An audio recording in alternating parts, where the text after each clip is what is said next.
अस्सलाम वालेकुम। आज हम पढ़ने जा रहे हैं 17th चैप्टर का the very last article and that is much very important article, hysteresis loop. Hysteresis loop में बेसिकली हम लोगों ने जो है एक ग्राफ पढ़ना है, उस ग्राफ के कुछ फीचर्स जो हैं वो पढ़ने हैं। लेकिन सबसे पहले हम ये डिस्कस करेंगे हिस्टैरिसीस लूप होता क्या है। तो उसके लिए हम एक आयरन का पीस लेते हैं, उस आयरन के पीस को हम स्पेसिमेन कहते हैं। Specimen means anything that is under examination, जो अंडर एग्जामिनेशन हो, जिसको आप स्टडी कर रहे हो, उसको स्पेसिमेन कहते हैं। तो हमने एक आयरन का स्पेसिमेन लिया और उसको लेकर हम एक सोलेनॉइड के अंदर रख देते हैं। सोलेनॉइड के साथ हम सोलेनॉइड की दो वायर्स के साथ हम ऑल्टरनेटिंग वोल्टेज का सोर्स लगा देते हैं। अब होगा ये कि ऑल्टरनेट जैसे जैसे करंट करेगा वैसे वैसे जो आयरन का पीस है वो भी मैग्नेटाइज होगा। ये आर्टिकल बहुत अच्छे से आपको समझ आएगा जब आप 14th 15th चैप्टर जो है सेकेंड ईयर का वो पढ़ लेंगे। तो इसलिए इसको अभी भी करना है और 14th 15th के बाद पढ़ने के बाद जब आप करेंगे तो आपको ये आर्टिकल बहुत ज़्यादा क्लियर हो जाएगा। ठीक है, तो जब आप उस आयरन के स्पेसिमेन को मैग्नेटाइज कर लेते हैं तो उसका जो ग्राफ है बेसिकली वो हमने बनाना है। तो वो जो ग्राफ है वो बनेगा कि जितना हमने ऑल्टरनेटिंग करंट दिया और जितनी मैग्नेटिक फील्ड उस आयरन के अंदर पैदा हो गई या मैग्नेटाइजेशन पैदा हो गई, तो उन दोनों के बीच में बेसिकली ये ग्राफ बनेगा।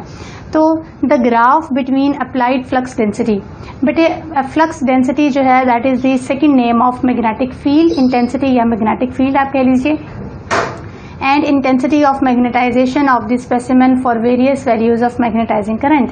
यानी कि आपने जो करंट दिया है या हमने जो करंट दिया है ऑल्टरनेटिंग करंट, उस ऑल्टरनेटिंग करंट ने कितना आयरन के पीस के अंदर मैग्नेटिज्म को पैदा किया है। हमने उस मैग्नेटाइजेशन यानी कि हमने उस फ्लक्स डेंसिटी या मैग्नेटिक फील्ड इंटेंसिटी और मैग्नेटाइजिंग करंट के दरमियान में एक ग्राफ बनाना है and that graph is in the form of a loop. और वो जो ग्राफ है वो एक लूप की फॉर्म में बनेगा जैसा कि आप यहाँ पर देख सकते हैं। और such a loop is called hysteresis loop और हम ऐसे लूप को हिस्टैरिसीस लूप कहते हैं। मैं इस डेफिनेशन को थोड़ा सा दोबारा समझा देती हूँ। इसको थोड़ा सा आप अगर मज़ीद शॉर्टकट करना चाहें तो आप यहाँ से शॉर्टकट कर सकते हैं। The graph between applied flux density, यानी कि वो ग्राफ जो अप्लाई की जाने वाली फ्लक्स डेंसिटी यानी कि मैग्नेटिक फील्ड इंटेंसिटी में हो and for various values of magnetising current. ये आप सेकंड वाली लाइन काट दीजिए।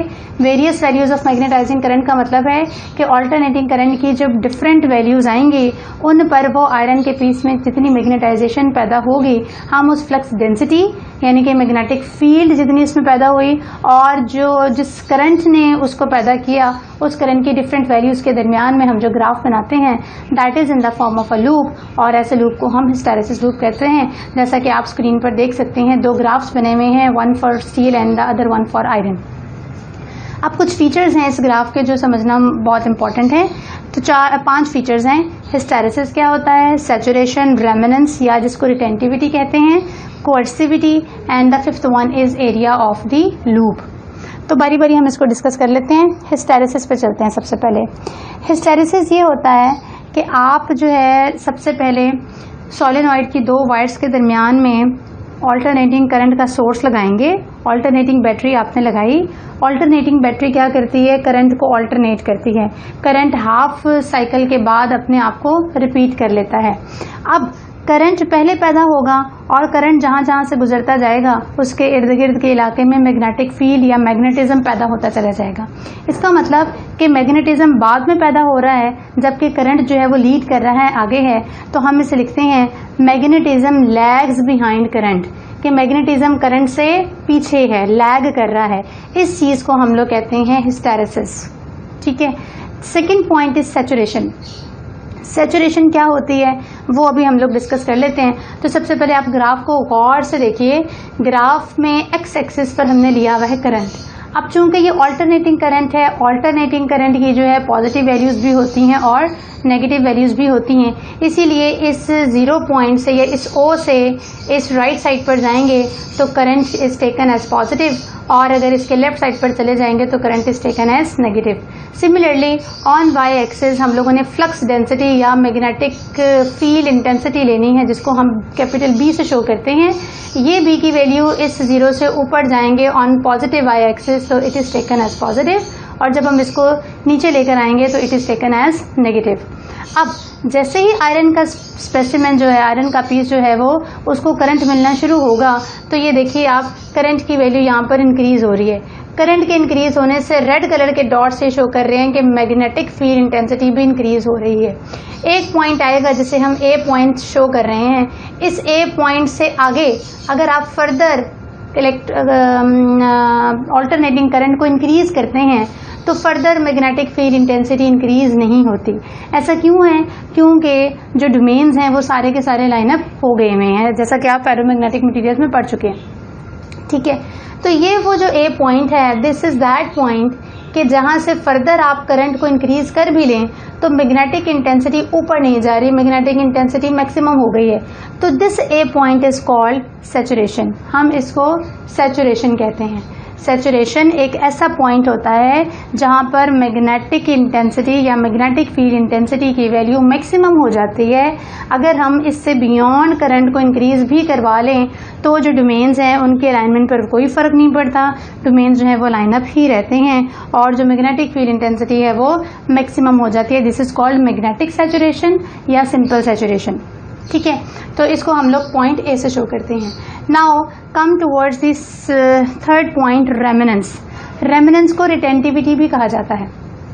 अब करंट को फर्दर इंक्रीज करवाने से मैग्नेटिक इंटेंसिटी पर कोई फर्क नहीं पड़ रहा।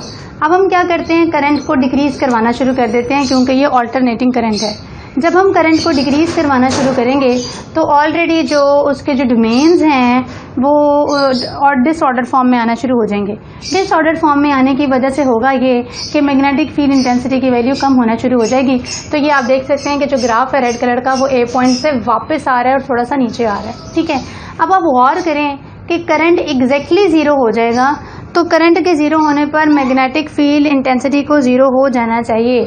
बट यहाँ पर ये जो ग्राफ है रेड कलर का ग्राफ, सॉलिड लाइन, ये इस ज़ीरो को टच नहीं हो रही, बल्कि ये इस वाई एक्सिस पर, बी के एक्सिस पर यहाँ इस पॉइंट पर आकर कट ऑफ कर रही है।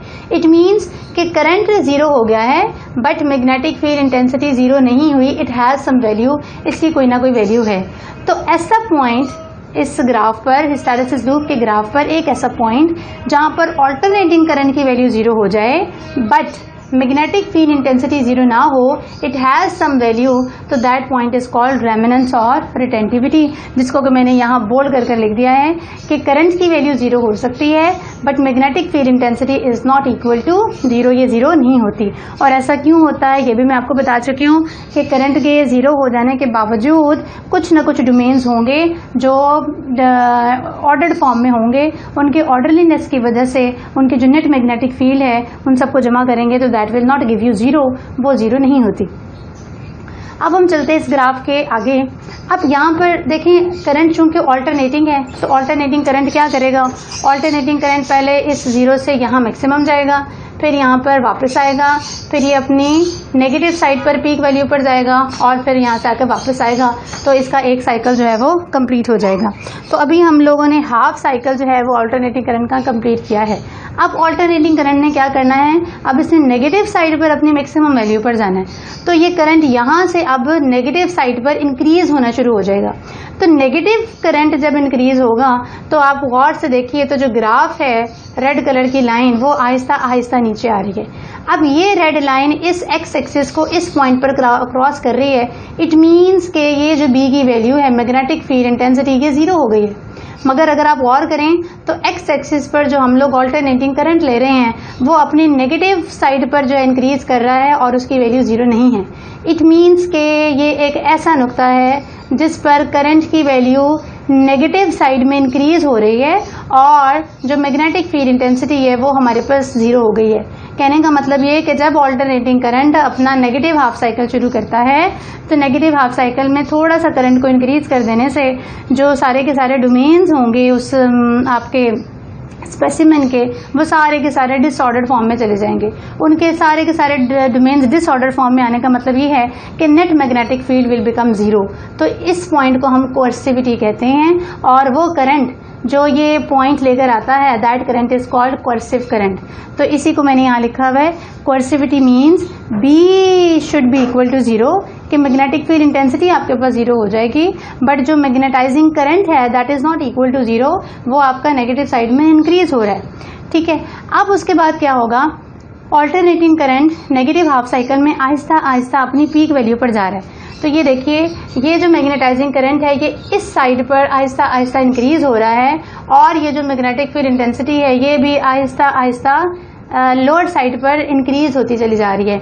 इट मीन्स के जो डोमेन्स हैं वो दोबारा से ऑर्डर्ड फॉर्म में आना शुरू हो रहे हैं, and this is the point D, जहां पर मैग्नेटाइजिंग करंट मैक्सिमम हो जाएगा और जो आपके पास मैग्नेटिक फील्ड इंटेंसिटी है वो भी मैक्सिमम हो जाएगी।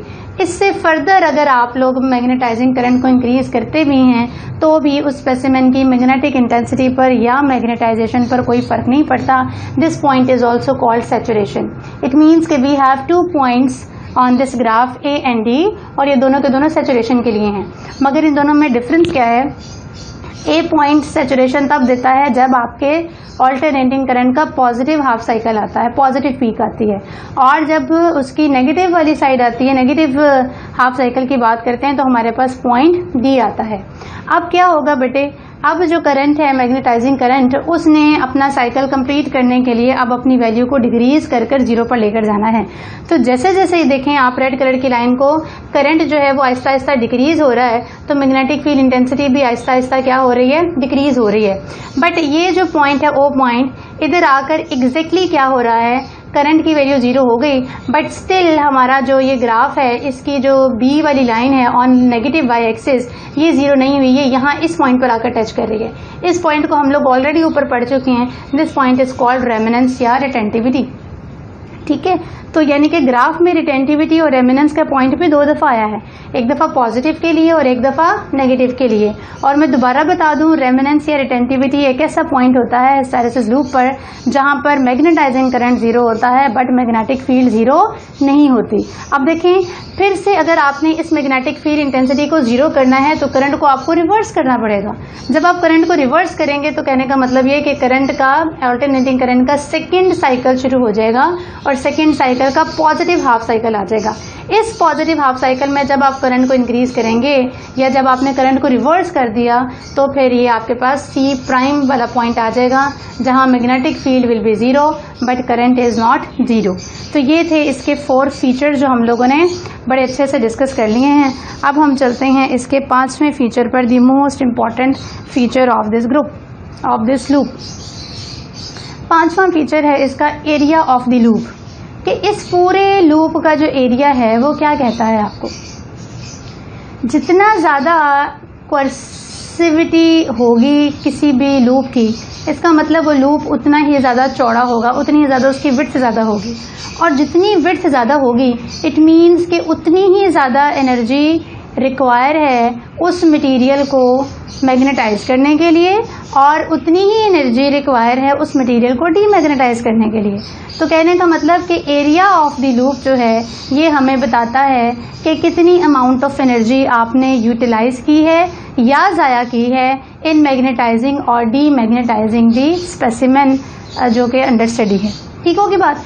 तो जितना ज़्यादा विड्थ, ये ग्राफ का एरिया कब ज़्यादा बढ़ेगा, जब इसकी कोर्सिविटी ज़्यादा होगी। ठीक है, तो जितनी चीज़ कोर्सिविटी ज़्यादा जिसके लिए होगी उसके लिए ये ग्राफ की जो एरिया की वैल्यू वो उतनी ज़्यादा होती जाएगी। तो ये जो ग्राफ है ये स्पेसिफिकली बना हुआ है फॉर स्टील। स्टील जो है मैं पहले भी आपको बता चुकी हूँ, that is a hard magnetic material. अब हार्ड मैग्नेटिक मटेरियल को थोड़ा सा रिकॉल कर लेते हैं। हार्ड मैग्नेटिक मटेरियल वो मटेरियल्स होते हैं जो आसानी से मैग्नेटाइज या डीमैग्नेटाइज नहीं होते। उनको मैग्नेटाइज या डीमैग्नेटाइज करने के लिए आपको बहुत ज़्यादा सारी एक्सटर्नल मैग्नेटिक फील्ड अप्लाई करनी पड़ती है, और जब आप बहुत ज़्यादा मैग्नेटिक फील्ड देते हैं तो तब कहीं जाकर स्टील का मटेरियल मैग्नेटाइज होगा। सिमिलरली उसको अगर आपने डीमैग्नेटाइज करना है तो भी आपको ज़्यादा सारी एनर्जी रिक्वायर है। इसीलिए स्टील का जो लूप का एरिया है वो बहुत ज़्यादा होता है, इसीलिए जो स्टील है that is hard magnetic material. इसका मतलब हार्ड मैग्नेटिक मटेरियल की आपके पास एक और डेफिनेशन आ गई है। ऐसे मटेरियल्स जिनका हिस्टैरिसीस लूप का एरिया बहुत ज़्यादा होता है आप उनको हार्ड मैग्नेटिक मटेरियल्स कहते हैं। सिमिलरली अगर आप यही ग्राफ ड्रॉ करेंगे फॉर आयरन, आयरन जो है वो मैं आपको पिछले लेक्चर में बता चुकी हूँ, that is a soft magnetic material. देखो आयरन के पीस को आप बच्चे क्या करते हैं, बच्चे खेलते हुए आयरन की चीज़ों के साथ छोटा सारा मगनातीस लगा देते हैं और वो अट्रैक्ट हो जाता है। उसके अट्रैक्शन का मतलब यह है कि उसके अंदर मैग्नेटिज्म बड़ी जल्दी पैदा हो गया है। जब आप उस मैग्नेट को पीछे हटा लेते हैं तो आयरन का पीस डीमैग्नेटाइज हो जाता है, it can not attract anything. इसीलिए आयरन जो है वो सॉफ्ट मैग्नेटिक मटेरियल है, ठीक है। अब आयरन के अगर आप ग्राफ को गौर करें और स्टील के ग्राफ पर गौर करें तो दोनों में थोड़ा सा डिफरेंस है, थोड़ा सा गौर करें। आयरन की जो कोर्सिविटी है वो कम है और जो स्टील है उसकी कोर्सिविटी ज़्यादा है। इसीलिए आयरन का जो हिस्टेरेसिस लूप है उसका एरिया जो है वो थोड़ा है, वो कम है, उसकी विड्थ कम है।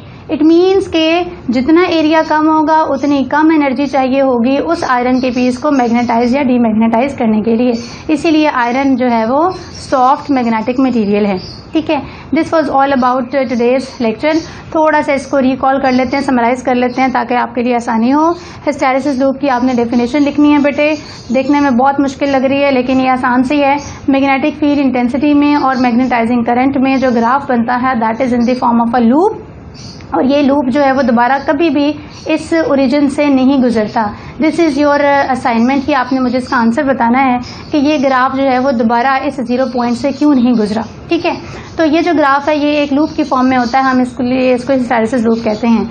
And what is meant by hysteresis ये भी मैं आपको बता चुकी हूँ। जब आप सोलेनॉइड के 2 तारों के साथ ऑल्टरनेटिंग बैटरी लगाएंगे तो ऑल्टरनेटिंग बैटरी का जो ऑल्टरनेटिंग करंट है वो पहले फ्लो करेगा और जो मैग्नेटिक फील्ड है वो उसके बाद पैदा होती है। इसका कहने का मतलब ये है कि मैग्नेटिज्म करंट से पीछे रहता है। This point is called hysteresis.